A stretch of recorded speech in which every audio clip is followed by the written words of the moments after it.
Mateus, capítulo 26. Das explicações, Jesus disse aos discípulos: Vocês sabem que a Páscoa é depois de amanhã, dia em que o Filho do Homem será traído e entregue à crucificação.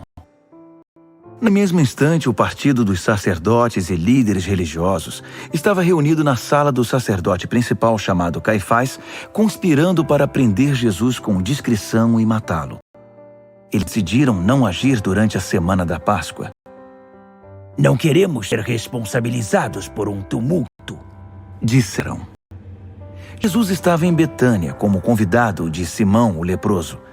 Enquanto jantava, uma mulher apareceu com um frasco de perfume muito caro e o derramou sobre a cabeça de Jesus. Ao ver a cena, os discípulos ficaram indignados. Desperdício! Esse perfume poderia ser vendido por um bom preço e o dinheiro distribuído entre os pobres. Jesus percebeu o que estava acontecendo e interferiu. Por vocês a incomodam. Ela acaba de fazer algo tão maravilhoso para mim. Os pobres estarão sempre aí todos os dias, mas eu não. Quando ela derramou perfume sobre meu corpo, estava na verdade me ungindo para meu sepultamento. Tenho certeza de uma coisa. Em qualquer lugar do mundo em que a mensagem for pregada, o que ela fez aqui será lembrado e admirado. Então, um dos 12, chamado Judas Iscariotes, participou da conspiração dos sacerdotes. Quanto vou ganhar para entregá-lo? Quis saber. Combinaram 30 moedas de prata e ficou esperando o momento certo para fazê-lo. No primeiro dia da festa dos pães sem fermento, os discípulos vieram a Jesus e perguntaram: Queres que preparemos a ceia da Páscoa? Ele disse: Ei na cidade, vão a certo homem e digam: O mestre diz, minha hora está próxima. Eu e meus discípulos planejamos celebrar a ceia da Páscoa em sua casa. Os discípulos seguiram as instruções de Jesus ao pé da letra e prepararam a ceia da Páscoa. Depois do pôr do sol, ele e os 12 estavam à mesa. Durante a ceia, ele disse: Tenho algo difícil, mas importante para dizer. Um de vocês me trairá. Chocados, eles começaram a dizer um após o outro: Eu não, Senhor. Jesus respondeu: Serei traído por alguém que come sempre comigo.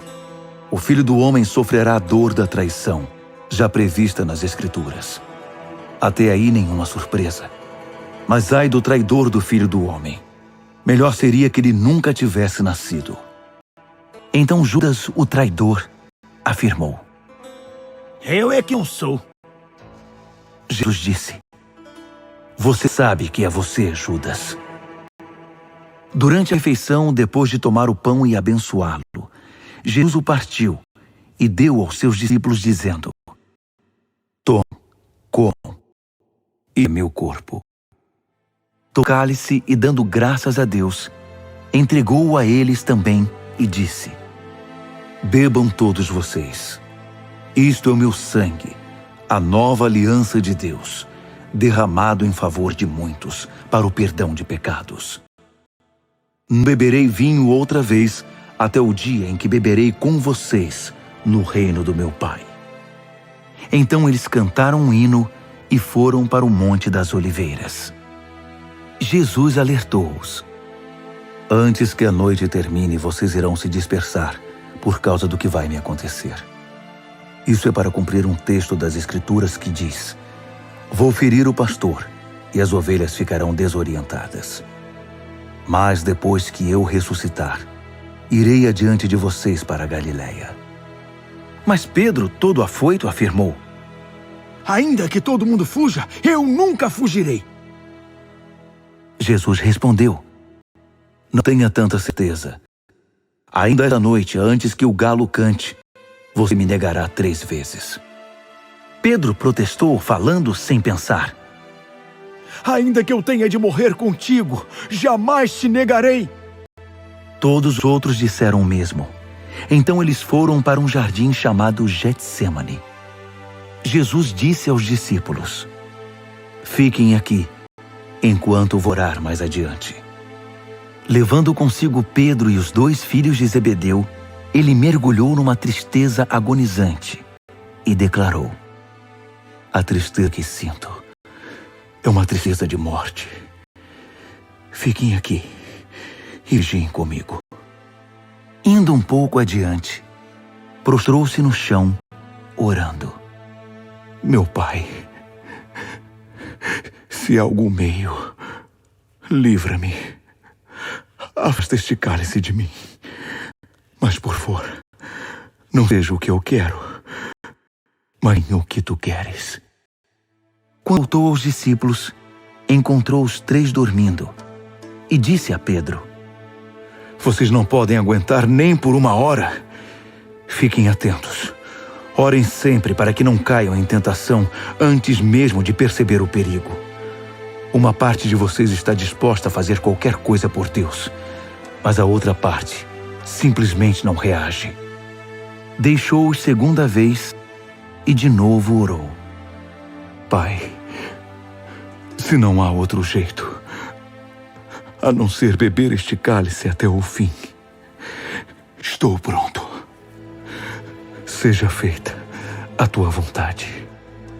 Quando regressou, encontrou de novo os discípulos dormindo. Eles simplesmente não conseguiam manter os olhos abertos. Dessa vez, deixou-os dormindo e pela 3ª vez foi orar, repetindo as mesmas palavras. Ao voltar para junto deles outra vez, disse: vocês vão dormir a noite toda. Minha hora chegou. O Filho do Homem está prestes a ser traído e entregue nas mãos dos pecadores. Levantem-se. Vamos. O traidor chegou. Ele mal acabou de falar, e Judas, do grupo dos 12, apareceu, acompanhado por um bando de maus elementos enviados pelos principais sacerdotes e demais líderes. Eles traziam espadas e paus. O traidor havia combinado um sinal com eles. Aquele a quem eu beijar é o procurado. Prenda-o. Ele direto a Jesus e o beijou, dizendo: como é, Rabi? Jesus disse: amigo, por que encenação? Então eles se aproximaram e o prenderam com muita brutalidade. Mas um dos que estavam com Jesus desembainhou a espada e atacou o servo do sacerdote principal, cortando-lhe a orelha. Jesus, porém, reagiu: não! Põe a espada de volta na bainha. Quem faz uso da espada, por ela será morto. Não entendem que eu poderia agora mesmo clamar a meu Pai, e 12 exércitos de anjos, até mais se eu quisesse, viriam combater a meu favor? Mas se eu fizesse isso, como se cumpririam as Escrituras? Elas dizem que tem de ser assim. Jesus então se dirigiu a eles: o que é isto? Vieram me buscar com espadas e paus, como se eu fosse um bandido perigoso? Estou ensinando no templo dia após dia, e vocês nunca moveram um dedo contra mim. Vocês acabam de confirmar os escritos proféticos. Nessa hora, todos os discípulos já haviam fugido. O grupo que prendeu Jesus levou-o perante Caifás, o sacerdote principal, ao local em que os líderes do povo e os líderes religiosos estavam reunidos. Pedro seguira a uma distância segura. Quando chegaram ao pátio do sacerdote principal, ele se esgueirou e misturou-se com os servos para ver o que ia acontecer. Os principais sacerdotes, conspirando com o concílio judaico, tentavam forjar acusações contra Jesus para condená-lo à morte. Mas ainda que tentassem uma acusação falsa após a outra, nenhuma era convincente. Finalmente, 2 homens apareceram com este depoimento: Ele disse: posso derrubar o templo de Deus e reconstruí-lo em 3 dias. O sacerdote principal levantou-se e perguntou a Jesus: o que você tem a dizer dessa acusação? Jesus manteve silêncio. Então o sacerdote principal declarou: Ordeno pela autoridade do Deus vivo que me diga se você é o Messias, o Filho de Deus. Jesus foi direto. Mesmo disse: "E não é tudo. Você verá por você mesmo o Filho do Homem assentado à direita do Poderoso, vindo nas nuvens do céu." Nessa hora, o sacerdote principal perdeu a compostura. Rasgando a própria roupa, gritou: Ele blasfemou!